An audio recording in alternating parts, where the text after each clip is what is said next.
King Lear, late at night on the cliffs, asks the blind Earl of Gloucester, "How do you see the world?"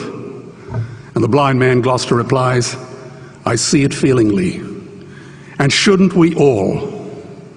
Animals must be off the menu because tonight they are screaming in terror in the slaughterhouses, in crates and in cages. Vile, ignoble gulags of despair.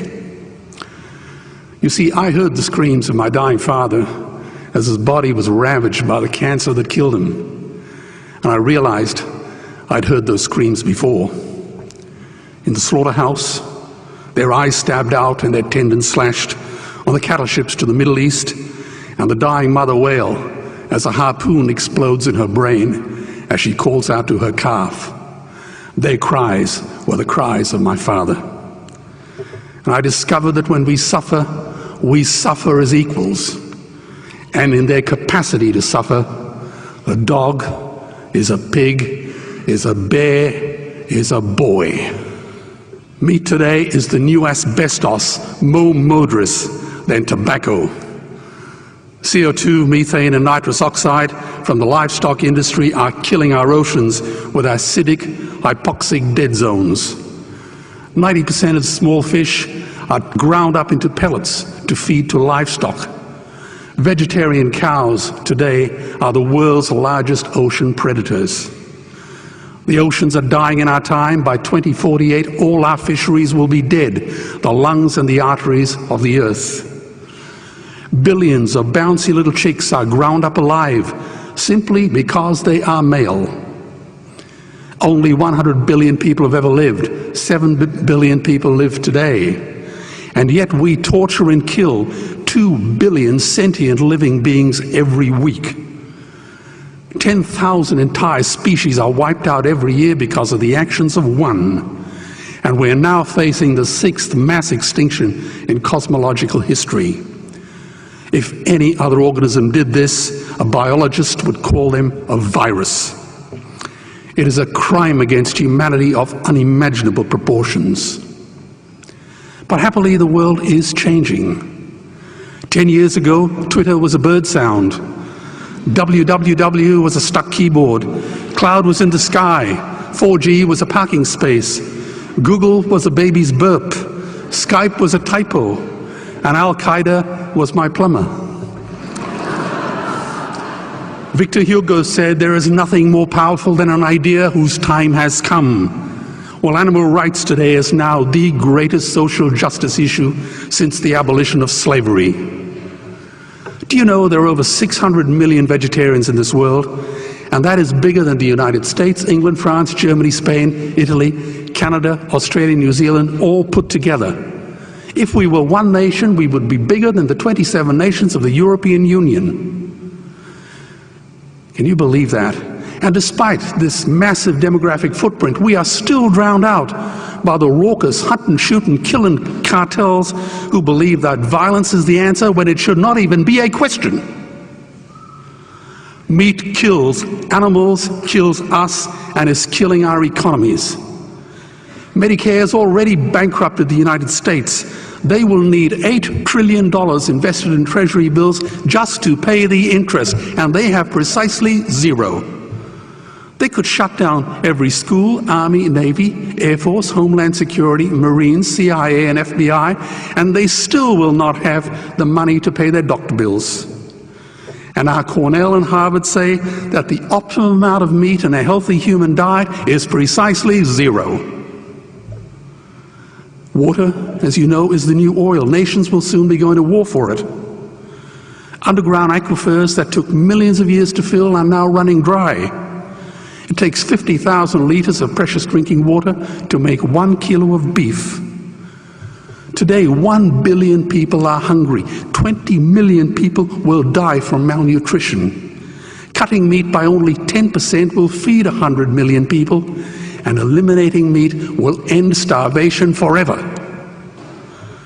If everyone ate a Western diet, we would need 2 planet Earths to feed us. We've only got one, and she is dying.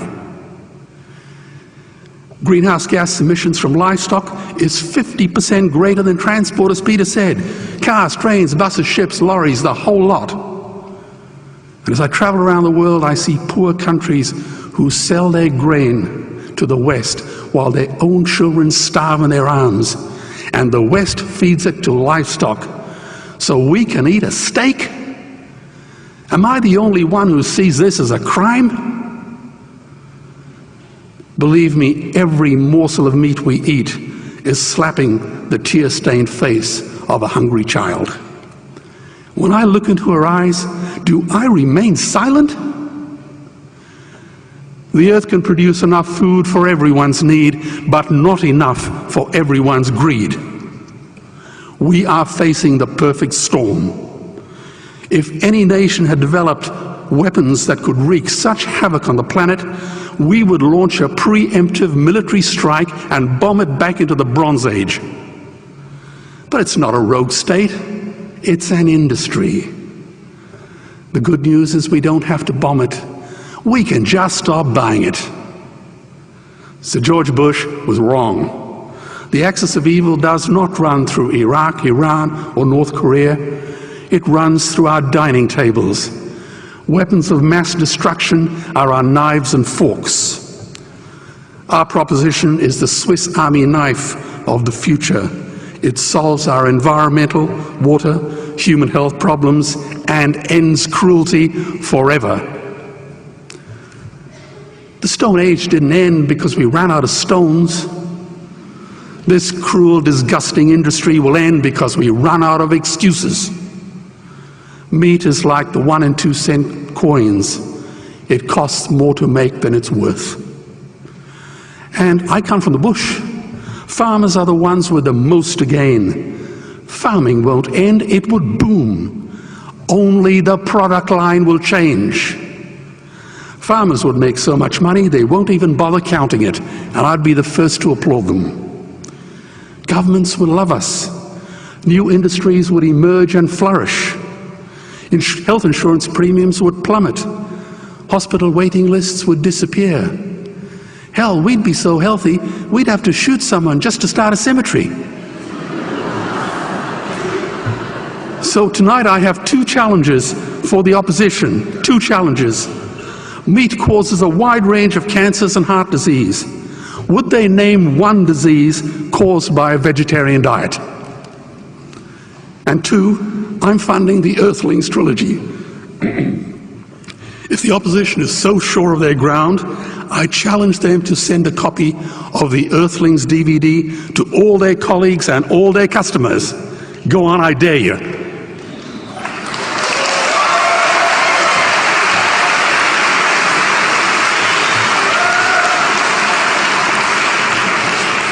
Animals are not just other species, they are other nations, and we murder them at our peril. The peace map is drawn on a menu. Peace is not just the absence of war, it is the presence of justice. Justice must be blind to race, color, religion, or species. If she's not blind, she will be a weapon of terror. And tonight, there is unimaginable terror in those ghastly Guantanamos we call factory farms or slaughterhouses. Believe me, if slaughterhouses had glass walls, we wouldn't be having this debate tonight. You see, I believe another world is possible. And on a quiet night, I can hear her breathing. Let's get animals off the menu and out of these torture chambers. Please vote tonight for those who have no voice. Thank you.